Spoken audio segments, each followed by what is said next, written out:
Hello everyone, welcome to my YouTube channel.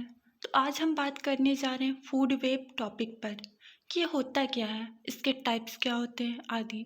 तो first हम इसके साइनॉप्सिस को देखते हैं जो कि सामने स्क्रीन पे दिख रहा है।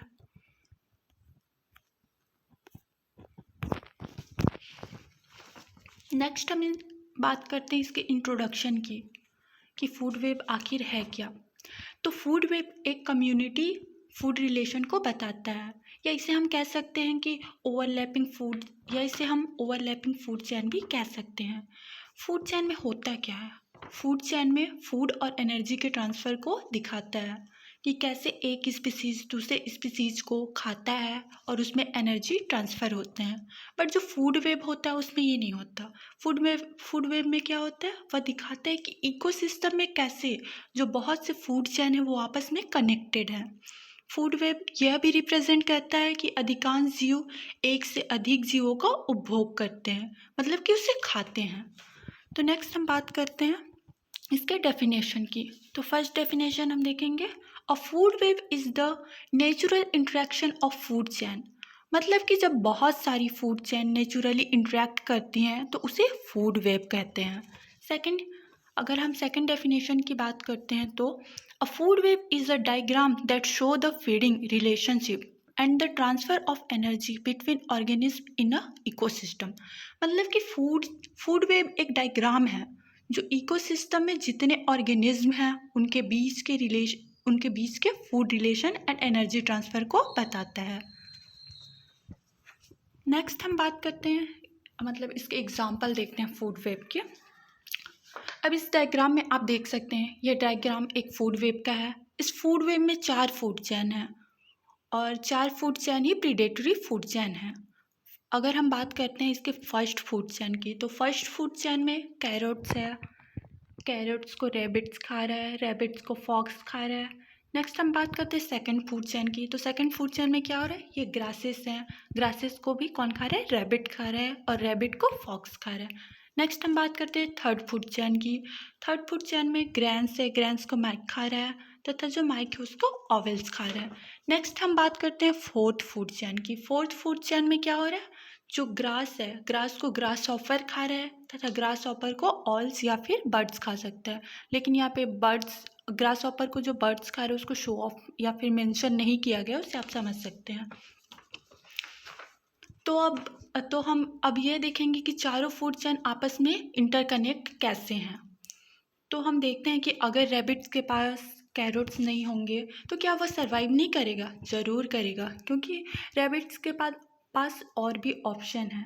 जस्ट लाइक अगर रैबिट्स के पास कैरोट्स नहीं है तो वो ग्रास को भी तो खाकर जीवित रह सकता है। वैसे ही अगर और जो ग्रास है वो कौन से फूड चेन का है, सेकंड फूड चेन का है। मतलब कि फर्स्ट फूड चेन और सेकंड फूड चेन एक दूसरे से कनेक्ट हुए ना। ऐसे ही हम नेक्स्ट बात करते हैं, फॉक्स को देखते हैं कि अगर अगर रैबिट्स अवेलेबल नहीं है तो क्या फॉक्स मर जाएगा? बिल्कुल नहीं, बर्ड्स को भी तो एज अ फूड यूज़ कर सकता है। इसी तरह जो फूड चेन होती है वो इंटरकनेक्ट होके फूड वेब बनाती हैं। ठीक है, नेक्स्ट हम बात करते हैं इसके हिस्टोरिकल बैकग्राउंड की, जिसमें हम देखेंगे कि जो चार्ल्स इल्टन थे, उन्होंने 1927 में फर्स्ट टाइम फूड वेब शब्द का प्रयोग किया था। और उन्होंने यह भी देखा था कि जो फूड चेन होते हैं वो 4-5 कड़ियों तक ही सीमित रहता है। मतलब कि जैसे हमने ऊपर देखा कि कैरेट्स को रैबिट खा रही है, रैबिट को फॉक्स खा रहा है, मतलब कि ये इतने कड़ी तक ही चलेगा। आगे फॉक्स की डेथ हो जाएगी तो आगे वह ऑफकोर्स डिकम्पोज्ड होगा, मतलब कि जितने भी जीवाणु बैक्टीरिया है उसको डिकम्पोज करने का काम करेंगे। और इन्होंने यह भी देखा, मतलब चार्ल्स इल्टन ने यह भी देखा कि अगर फूड चेन का पिरामिड बनाया जाए तो पिरामिड के जो निचले हिस्से होते हैं उसमें अधिक जीव होंगे। जैसे कि जनरली हम निचले हिस्से में प्रोड्यूसर आते हैं, तो प्रोड्यूसर में कौन आता है, पेड़ पौधे। तो पेड़ पौधों की संख्या जो हमारे इन्वायरमेंट में है वो बहुत ज़्यादा है। और अगर हम इसी पिरामिड के ऊपर वाले हिस्से की बात करें तो वहाँ ज़्यादातर वो टर्सरी कंज्यूमर ही आते हैं। मतलब टर्सरी कंज्यूमर्स में कौन आते हैं? बाघ या फिर शेर, जिनकी संख्या हमारी इन्वायरमेंट में कम है। और नेक्स्ट हम बात करते हैं टाइप्स ऑफ फूड वेब की। तो फूड वेब 4 टाइप्स के होते हैं। फर्स्ट होता है टेरेस्ट्रियल फूड वेब, सेकंड होता है एक्वाटिक फूड वेब, थर्ड होता है डिजर्ट फूड वेब और फोर्थ होता है फॉरेस्ट फूड वेब। तो फर्स्ट हम बात करते हैं terrestrial food web. Terrestrial food web से ही समझ आ रहा है कि ये स्थलीय भाग में पाए जाने वाला फूड वेब है। जैसे एग्जांपल हम घास के मैदान, जंगल या फिर शहरी क्षेत्रों को ले सकते हैं।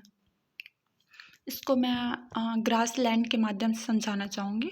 जैसे कि हम देख रहे हैं कि हम एक घास का मैदान लिए हैं जिस पे हम फूड वेब देखेंगे कि इस पे किस टाइप का फूड वेब पाया जाता है। तो फर्स्ट हम बात करते हैं इसके प्रोड्यूसर में कौन आएगा? घास या फिर पौधे। मैं अभी ही बताई थी कि प्रोड्यूसर के रूप में हरे पौधे ही लिए जाते हैं जो कि अपना भोजन स्वयं बनाते हैं। नेक्स्ट हम बात करते हैं कंज्यूमर की। तो इसमें प्राइमरी कंज्यूमर के रूप में कौन आएंगे?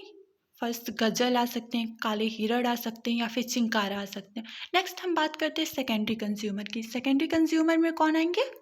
जैसे कि बाघ, तेंदुआ, लोमड़ी, ये सब आ सकते हैं।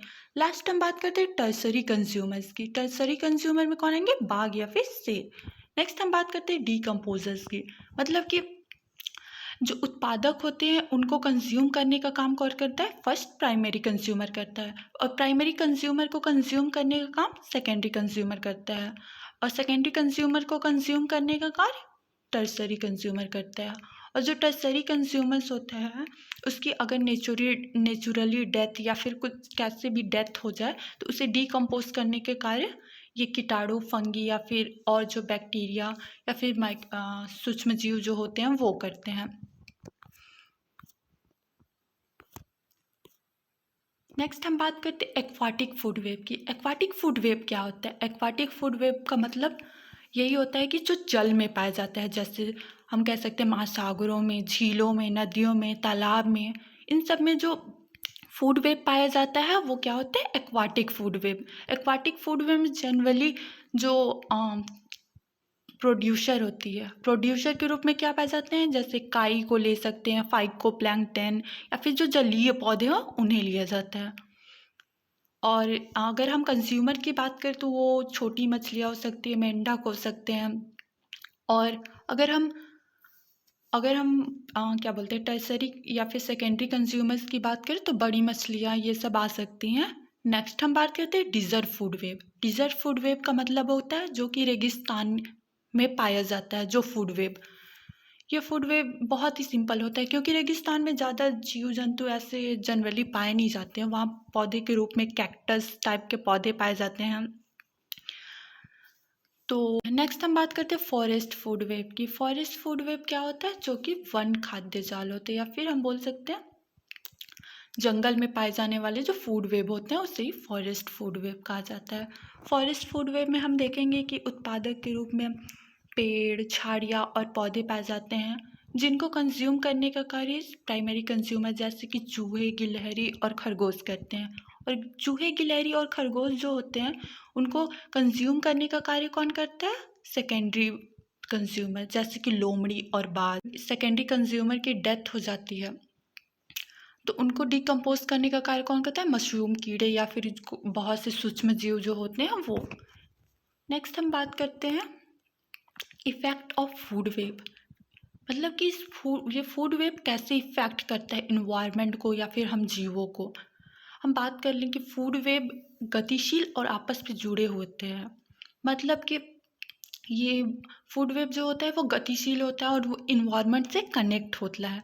मतलब कि अगर फूड वेब के एक हिस्से में कोई बदलाव हो रहा है तो इकोसिस्टम को भी वो इफ़ेक्ट करेगा। फर्स्ट हम फूड वेब का इकोसिस्टम पे क्या प्रभाव पड़ता है उसके फर्स्ट देखते हैं। पहला है संसाधन पर प्रभाव।